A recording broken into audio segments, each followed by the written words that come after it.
You're watching Public Comment every Thursdays at 8 a.m. The live stream. Detroit is different and Bridge Detroit. Local politics of Detroit.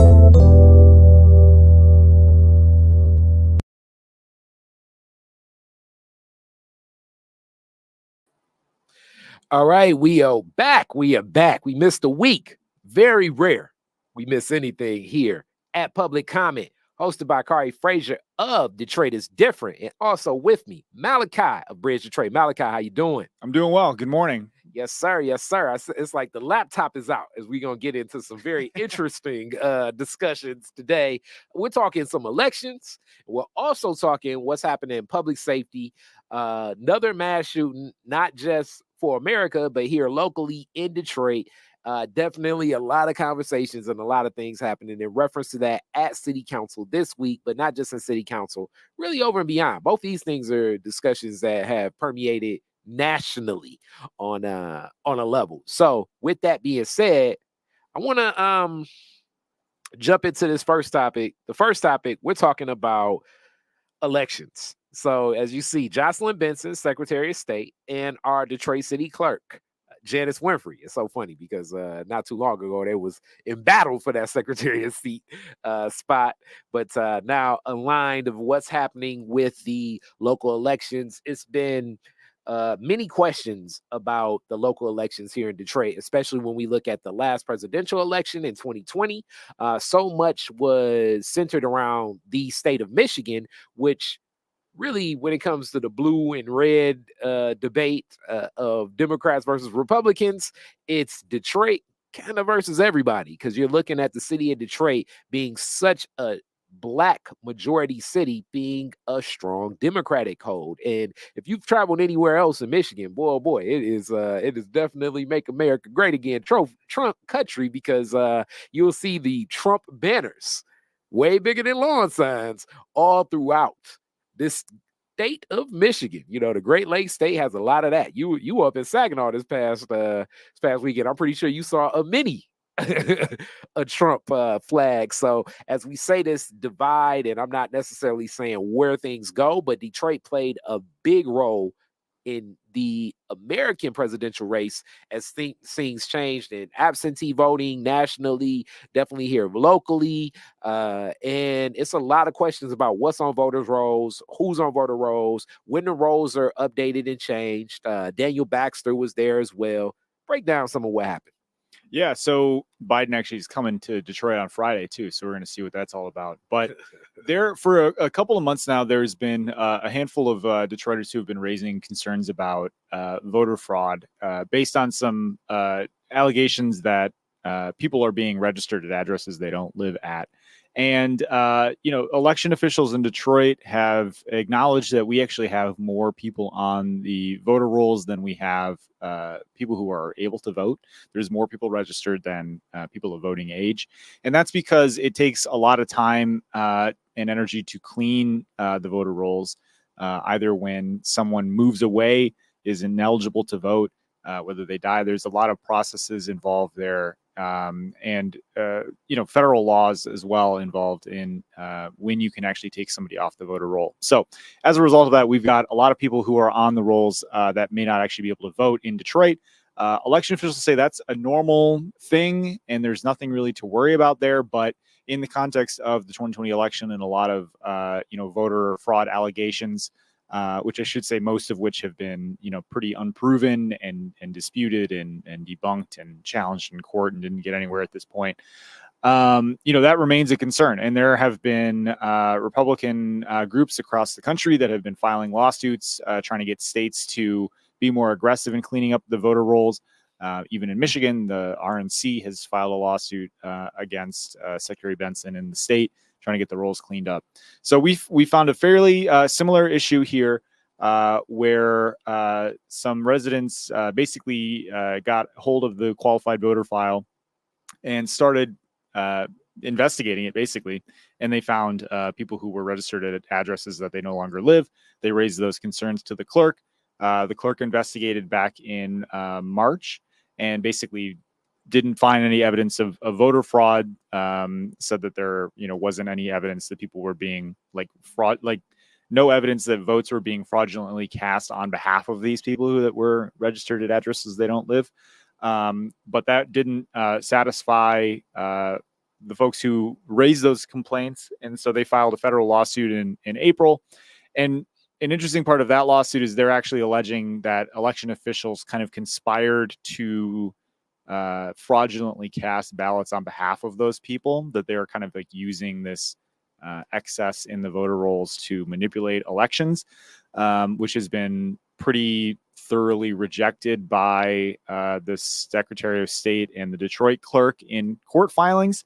So that is still working its way through the legal process. Again, Secretary of State and the Detroit clerk have, basically completely shot down any complaint that this is like creating fraud. But they are, kind of acknowledging that they're working through the registration issues. Yeah. So from lifelong Detroiter here, even during the Jackie Khary clerk tenure, Candace Miller, Secretary of State, the questions about what's going on with elections have long loomed here. And that's not to dismiss anything happening now.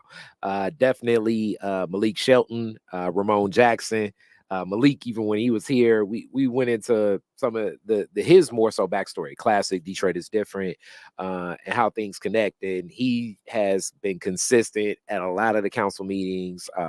Ruben has also been in many, and just saying the voter rolls are wrong and we're being suppressed, and there are tens of thousands of people voting that really don't exist. And, to the point where it's like signatures being forged and documents being forged, affidavits being forged.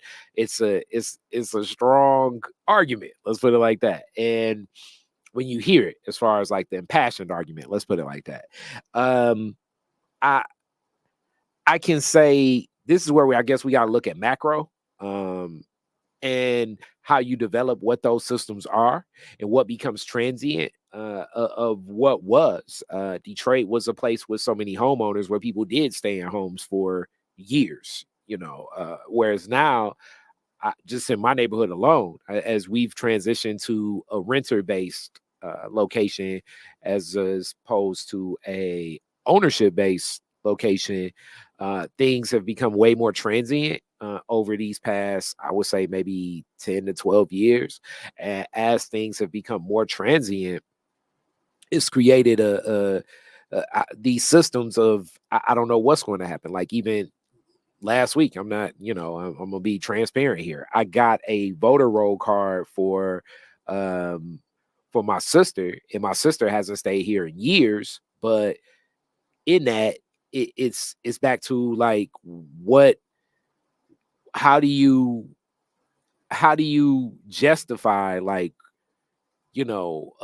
developing a system that moves when people move so transiently now, not to mention that as the population has declined, you also need to get this information out so people know where their voter district is. It's definitely been times when I've been more on the move in my journey in life where I'm going to one location thinking I'm voting there and I don't vote there. I have to go to maybe like 3 or 4 polling sites. So like the system was set up at a time and structure where the belief of the way people lived was completely different. Whereas now, instead of being that, I guess, Americana that always existed in Detroit, it's more of like a New York. People will move possibly 3-4 times in a year, let alone between this election and the next election. Mr. Baxter, in this story, you said like every 2 years they're going to clean up the rolls, which makes sense because the capacity of cleaning up the rolls takes time, energy, money, people. So it's an ongoing process to clean voter rolls. Like when somebody dies, the death certificate, to really simplify it's a little bit more complicated than this, but basically when somebody dies, the death certificate, the clerk's office gets notified of that. And then that triggers a process to clean that dead person off the voting rolls. It's a little bit different for inactive voters. It takes 2 election cycles, which can be like 8 years basically. to get them cleared. And that's due to federal law. That's based on the intent basically is to not suppress voters. When we talked to Daniel Baxter about this at the Bridge Detroit event on elections and voting access last month, thanks to everybody that showed up. We had a pretty good turnout for that. He described it like this. So when Obama was running for president the first time, there were a lot of people that had either like never voted or they voted maybe for the first time in like 20, 30 years or something like that. A lot of people, were inspired to get involved because of Obama as a candidate, right? If we had not had that federal law in place to keep people on the rolls, a lot of folks would have showed up on election day and realized that they were not actually eligible to vote anymore, even though, they still lived in the city and they were doing everything right because they were deemed as inactive voters. If they had been automatically purged off the rolls, that would have prevented them to vote.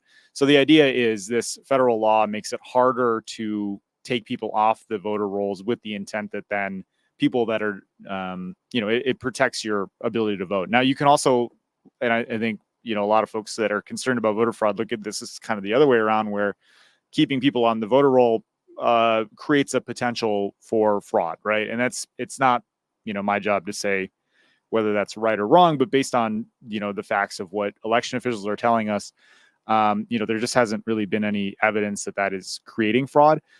Now, I do want to still say that I think there's a legitimate, concern about the number of people that we have on the voter rolls that are either not able to vote or don't live in the city anymore. Because of, like you're saying, we've got this long trend of population loss that's been happening for a long time. We've got a lot of people that are transient within the city and move addresses. So there probably is a lot of folks whose addresses registration doesn't line up with their current address. When you get your driver's license changed, that's supposed to trigger an automatic updating of your address in the qualified voter file. So there are some things that happen, like if I moved addresses, but I haven't updated my driver's license yet, which, I have done moving across the state before, all of a sudden it's like a month before election day and I'm like, oh crap, I got to re-register with my new address so I can vote where I'm at now. That's something that happens a lot. Baxter said that we've got about 127,000 people who are inactive voters, but still on the voter rolls. He said we got a lot of dead wood on the voter rolls. I mean, and that's a lot of people, and rightfully so. And that's where, like I say, I know it's active, but to be more on the, it just takes, for things to happen, it takes capacity and bandwidth. And I believe that back to really, this is the root of a lot of these discussions, is when you have less and you need to allocate what gets paid attention to and what doesn't get paid attention to. So to be more active in that world, it's going to take more energy. And then also, like you say, with the rules of what's fair, because people want to, in my mind, if I'm running, I want to make sure that it's as many people as possible, because it's a lot of people. And I've done this before too. Like, I'll go in and I'll vote, but I'm not voting for everything. I'll vote for what I support, and what I don't support, I don't vote. Some people that don't support whole elections, so they don't vote. That argument there, which is shocking to many people, but it's true. So you can get a person that's interested, that's politically aware, but feel as though none of the candidates represent them. So they're not voting, but they still would like to vote, so it's. The rules were basically created to protect people from being taken off the voter rolls just because they don't regularly vote.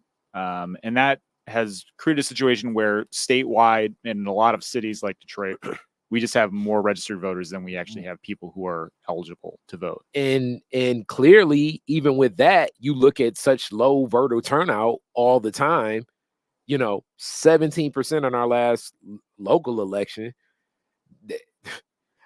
That's, you know what I'm saying? Like, if they're making up people that's voting and it's only 17%, I guess, you can make the argument that that's why they're doing it, because you really wouldn't be able to tell. But it's still not like, like, it's not one of those things where it's like,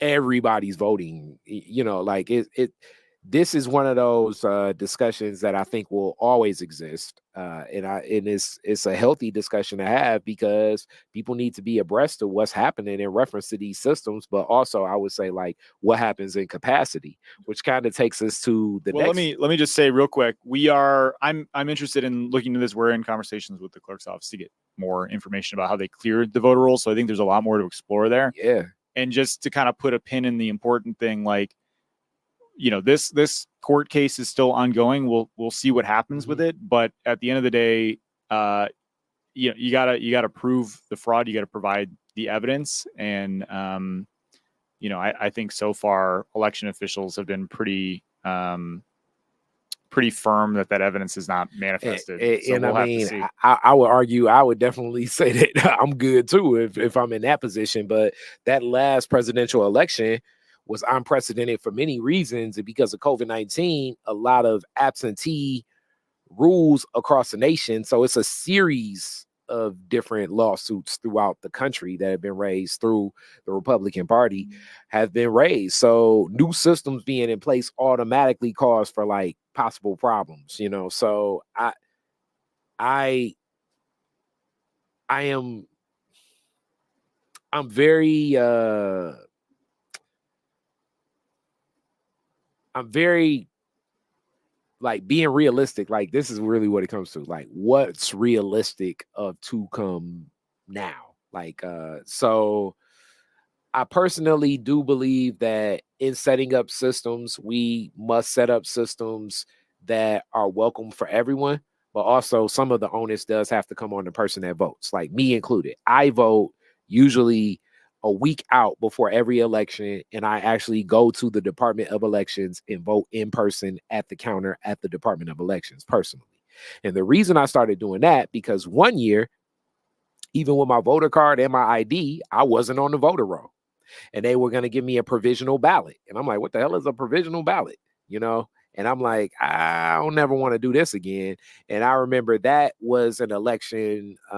It was a congressional election. And it was less about the congressional piece. And it was more so the state rep that I wanted to vote for at the time and a judge that I wanted to vote for at the time. And I don't know what even happens and how provisional ballots are even counted. Just things that I didn't learn in my civics class in any of my journey. So I was like, you know what? From now on, I'm gonna just go to the Department of Elections and vote there. That way, I feel like the office is open, and that's what I do. And I would urge of anyone else that's looking and has the ability and capacity to look at doing things like that themselves. To change a lot of the absentee roles and open it up for a lot of other people. Like when I was a kid, I always thought that was for senior citizens, but hey, I don't know. Like, anytime you're implementing new systems have cracks. New systems that have cracks that could have implications on who's in office and who's not in office. I could assume whenever they implemented absentee voting in the first place in those years, whoever the person that lost, I know that they were probably putting in every lawsuit on earth, And then this is the other thing, even on the flip side, when that last presidential election, when Donald Trump was elected, there was a lot of arguments from the Democrat side. Like it seems as no matter what, somebody's complaining about what the system is if the system doesn't go its way. So for the people that work within the system, checks and balances have to be strong. It has to be ongoing systems. And I do believe that a level of transparency, those audits, FOIAs have been pulled and those records, and really just the consistency and the access to that information. So knowing that you're working, I'm sure that when I say you, that Bridge Detroit, I'm sure Outlier Media, I'm sure, Data Driven Detroit, I'm sure it's a lot of people keeping their eyes on what's going to happen in a complete, like I say, cohort of attorneys from the Republican parties are going to be combing through all of this stuff with a fine-tooth comb just to see what could happen. So this is going to be something that will be ever present. And I urge of you as a citizen, this is what I do. Go down to the Department of Elections and vote there yourself. That's what I do. I strongly suggest you do it. It's not only right there. I mean, it goes to the system in the rows. I know they got my vote. And I know I'm on record at the Department of Elections. So with that, the next topic is kind of in that same, we talked about this before. One of the largest mass shootings in Detroit from a neighborhood gathering, and 2 people were murdered, and I believe it was 19 people 19 wounded. injured. Yeah. Teens, younger people, and this led to Gabriela Santiago-Romero asking for the Office of Violence Prevention, because the immediate response to this was like, all right, let's come in with the government solution of, look, if you're doing a block party and it's not registered, we're about to start enforcing what that looks like. And that definitely, for people such as myself that organize a lot of things in community and with community, that sounds like police state. And those things are anti-community for people, especially, when you're dealing with the Black community. What was the response to this? What's the concept to this? Because I know in this reaction to what's just happened that's so tragic, how do you still keep the balance? Yeah. So on Monday, there was a press conference that the mayor held along with the police chief and a number of community figures and, people from that area after the shooting happened. And basically the message was, we are going to crack down on parties to get out of control. There is a process to apply for a permit for a block party, which basically is any party that closes down a public street. I think a lot of people were confused and a little angry, actually, about the idea that the city would be able to regulate parties in themselves. And, if you're having a gathering at your house, that's totally legal as long as you're following like the noise ordinances and you're not, illegally parking or having your neighbors park, in a way that like blocks traffic or anything like that. Really, the block party is a designation that occurs when somebody is, occupying a public street. So kind of a weird situation with this party. I mean, it wasn't where the shootout happened. It was a late night party across several houses where people were in the street. It wasn't really like a block party that was hosted by like a community organization or something like that. So anyway, the police are going to be sending out a dedicated patrol. They're going to have 80 officers patrolling neighborhood streets to look out for gatherings that get out of hand, and will be issuing warnings and then tickets if people don't get out of public spaces and kind of turn the noise down. There's also curfews for minors that are always in effect. So police will be enforcing that.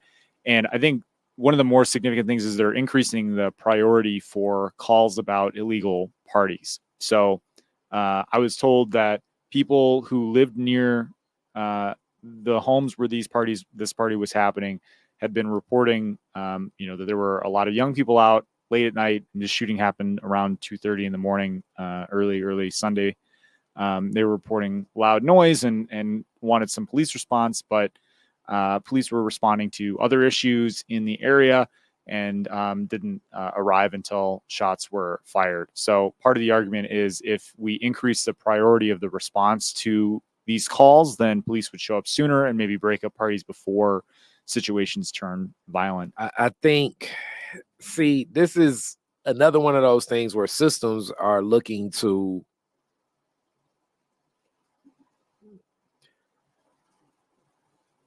change outcomes of social behaviors of what I believe are Americans. Like, and I give this same response to all mass shootings. Like, and it's an American reality, because there are mass guns in America. And I've said this before, more so than any other nation, a part of American culture, we believe in killing people. Like, and I'm speaking from a grandiose society. We believe that there are justifications to murder people here. Hence why we got Second Amendment rights, and it's just back to the variance of what does Malachi justify for why he would pull a firearm and shoot it versus what does Khary justify for why I pull a firearm and shoot it versus what does my neighbor across the street think why I pull a firearm and shoot it. Because all of these things to say, oh, we're going to respond to this mass shooter, whether it be what happened at the splash pad, what happened at, in Southfield, what happened in Oxford, school shooting, mass shooting, what happened a couple years ago at the casino in Las Vegas, what happened with the Buffalo guy, what's happened with the school down in Florida, what happened in New Jersey. Like, just offhand, this is a part of an American reality to the point where I think that almost you probably could track, I wouldn't be surprised, every month there is at least what we would define as somewhere between 5 to 10 mass shootings. And mass shootings means that it's like 4 or more people hit is the category. So there's an organization that keeps track of this, and they've recorded 6 mass shootings in Detroit this year that resulted in 4 deaths and 40 injuries. We're in the 7th month of the year. Yeah. So, yeah, I mean, almost one per month. I would say, and I'm speaking more so from America itself, so you're just saying Detroit, but we know in Michigan it's been more just because of what we're speaking about in the Michigan area. But like, guns are a big part of American culture. Like I was interviewing running for state rep, Crystal Bailey, and I like some of the effort that she's doing. And she's definitely taking a stance against gun violence. And even in that, I was like, okay, one of the biggest movies in the country is Bad Boys 4. And I assume I'm gonna watch Martin and Will kill in 2 hours about 300 people. That has something to do with the psyche, and that's just one example. But I mean, it could be any of this. I like the John Wick movies. Like the idea of violence in America goes so hand in hand. And then on the flip side, we sit around and we act like, oh, how did that happen? And it's like, well, I just watched it. I'm incepted with this concept. I know that this Second Amendment right is so needed here, quote unquote, in our country. Like it's one of those things that I do think that definitely you get a gathering of a lot of young people together, a lot of that energy. I think you have a lot of, the hormones are going, ego is going. Definitely when you're involved in a lot of men. I mean, I remember one of the most crazy incidents that I've ever seen. It was actually 2 women over a guy where, from a fireworks that a younger group was doing, unlike the usual group that comes here and does things. And they wanted to use like my backlot and also my neighbor Miguel, shout out Miguel. And they did fireworks onto the night, and just more tensions flared up, I think, between a young lady and a young lady the gentleman used to be with, to the point where the young lady firebombed the other woman's car and it blew up. Big explosion, never seen nothing like this. I felt it, and I'm like, damn, you doing stuff like this? All from that same gathering and egos and things flowing. And this is what's so unique. The week before that, events that went on to 2:30, 3 o'clock in the morning, no problems. A week after that, when the car got cleaned up, same thing, because a different neighborhood group did it. Because different roots, different ties, different relationships. Like I so much of this, I do believe, can definitely be resolved through better social interactions. This is exactly the point of the city's community violence intervention program. Yes. To get in front of conflicts happening between people that turn violent. And we don't know much at all really about the individuals that were shooting in this party. Police have not, and the Wayne County prosecutor have not released a lot of those details because the investigation is still ongoing. There were multiple shooters firing a lot of bullets. It was described as a shootout instead of, there were people potentially in the party that were firing back. So there's a lot to sort out there, but this happened in one of the CVI zones. And the whole point of that program is for community organizers to have the pulse of people, especially young men, in those areas and be able to intervene in the violence. And that didn't happen in this case. We don't really know why. No. And to me, the reason is in that type of work, you're supposed to know what's going to happen. Like we knew the other party was going to happen. Mm-hmm. And I remember even talking to Miguel. He was like, yeah, this is a young boy. And I'm the one like, yeah, you know what I'm saying? He's young, but he may be able to organize it the right way. It should have been more questions asked. So now we got better protocol. And it's like, it's no form or nothing, but it's just like, look, you want to park on our grass. You want to use what we going to do. We got to ask a lot of different questions. Who's organizing? What's happening? Who's the people? We need to see some older people. We need to see some intergenerational connections that can calm down certain things, because my neighborhood is definitely a neighborhood where how do I want to say it? The streets is hiring, you know what I'm saying? The street economy is over here, but it's a way in a balance where even that disrupts that. So it's no one wants any of these random acts of violence to exist and happen within our community at all, especially the people that are more in street situations. So knowing that things can escalate, I definitely do have questions about like, okay, you should know that block party is about to happen. Mm-hmm.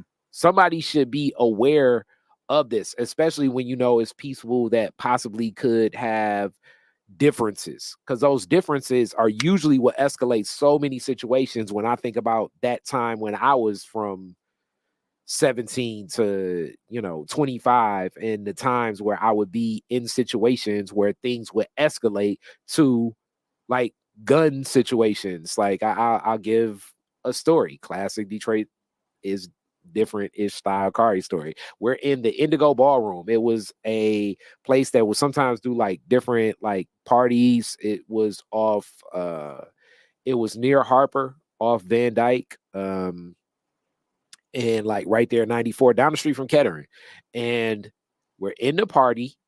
It's a guy and like some of his friends, and I guess a young lady he was with had like an extremely short skirt. Like so many of these stories like are so much the same. The guy that was with the young lady gets up and like, goes to like, I guess like bathroom or something, walks away from the young lady for a moment. This place is like covered in mirrors, right? So like you could be across the room and still see what was going on the other side of the room. And everybody, I mean, she's an attractive young lady, and another guy approaches her in not the most respectful way. And the guy that was across the room ends up like, my friend saw it. He pulls an assault rifle out, and he begins to shoot towards the gentleman while everybody else is still there that's like approaching this woman at the wrong time. Then this guy pulls out a gun. It was like I was in a movie or something. You know what I'm saying? And we're rushing, and now we're trying to establish like, okay, where the exits at and everything. And I believe everybody in there was probably had to be under the age of, I know we were probably all under the age of 26 at most. I was probably 17. And that's just one of the incidents. In my hip hop journey, I could probably give you that same story about 7 to 9 times over a lot of things that could be calmed down. Now, I've seen those things interject and change around. Like when I was running the show with my friend Mayo, at the Bullfrog off 8 Mile and like off Telegraph and like 6 Mile, for years running our hip hop night. It was so many things that would happen outside in the parking lot where we had to start recognizing, we had to start patrolling in like not necessarily like security, but engaging with people in parking lots. Because in the parking lot is where people that don't want to buy drinks in the club or drinking, or they're smoking, or seeing who's walking by. Guys will offer other guys' girlfriends a offering of whatever, a little bit of trees or some drinks. Like these are how situations escalated to the point where it's like, hey, he outside, he about to shoot him. It's like, what? Then you got to go outside and be like, hey, man, you can't sweat that. We want to get you back on stage and rap, man. This is about rap. You can't be letting them haters get in your way, or whatever we would have to say to de-escalate the situation, because we knew that, okay, if a shooting happens here, then this is going to have a direct line on ever doing an event here necessarily with the promoter, if the place could be open. I don't know if people know what happens after a shooting happens at someone's home or a place of business, especially a place of business, because I've seen that happen before too. This is not a good situation, even if no one is hit, quote unquote.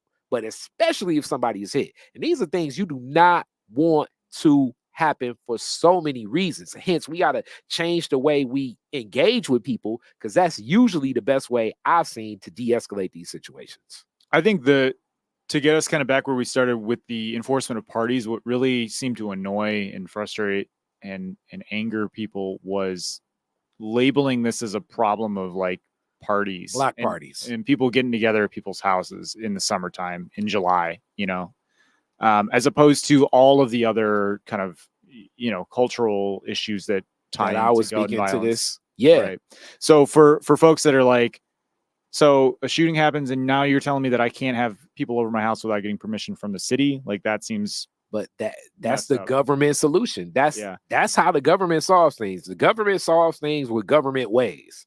And the number one government way is the government going to figure out some way to get paid and some way to sanction whatever you want to do. So yeah, it's like now if Malachi is like, hey, I want to do a cookout before Labor Day.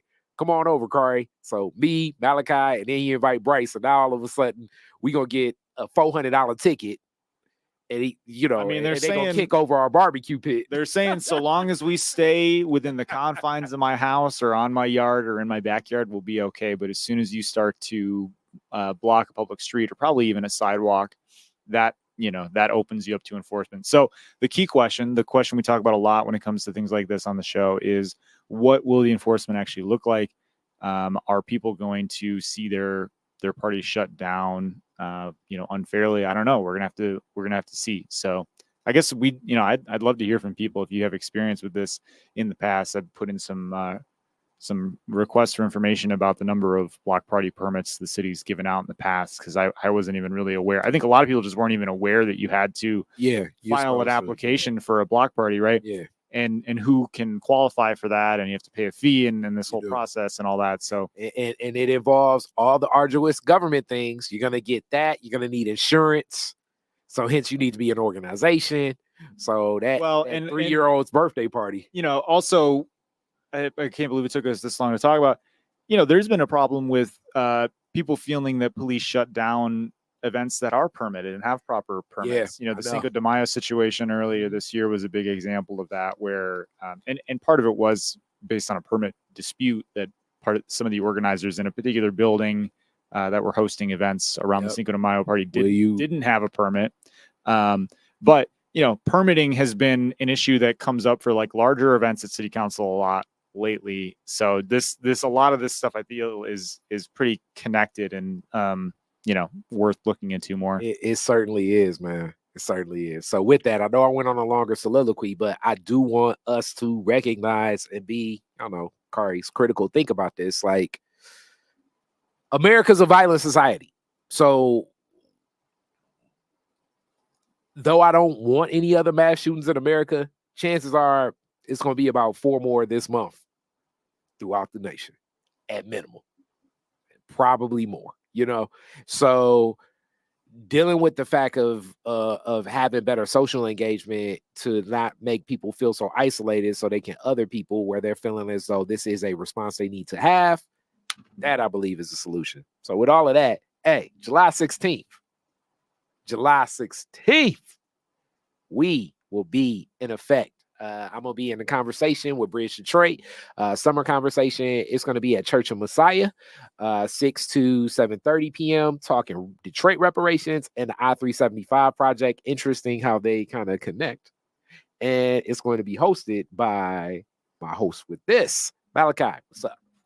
BridgeDetroit.com. Free news in your inbox every week. This podcast, this show, this presentation you're watching is based on the City Council Notebook that goes out Wednesday mornings at 5:45 a.m. If you go onto our website, BridgeDetroit.com, you can sign up for free and you'll get that in your newsletter. We expand on topics a little bit here, but all the good stuff is in there and some other things that we do not get to on this show. There's also a number of other free newsletters about urban garden, farming, food, restaurants, arts and culture, and news you need to know. So we are a nonprofit newsroom dedicated to writing about the things that you tell us you want to learn about. So we need that engagement. I need you guys to reach out and tell me what you want to see, what you want to know, and we will look into it. We are holding our summer series of town halls this year. We had one already. Khary is right. Next one's about I-375, huge topic, and reparations, how reparations tie into that project, or at least how it's been promised. I think we have a lot of questions about how that's going to end up. But yeah, bridgedetroit.com. That's where it's all at. All right. Peace.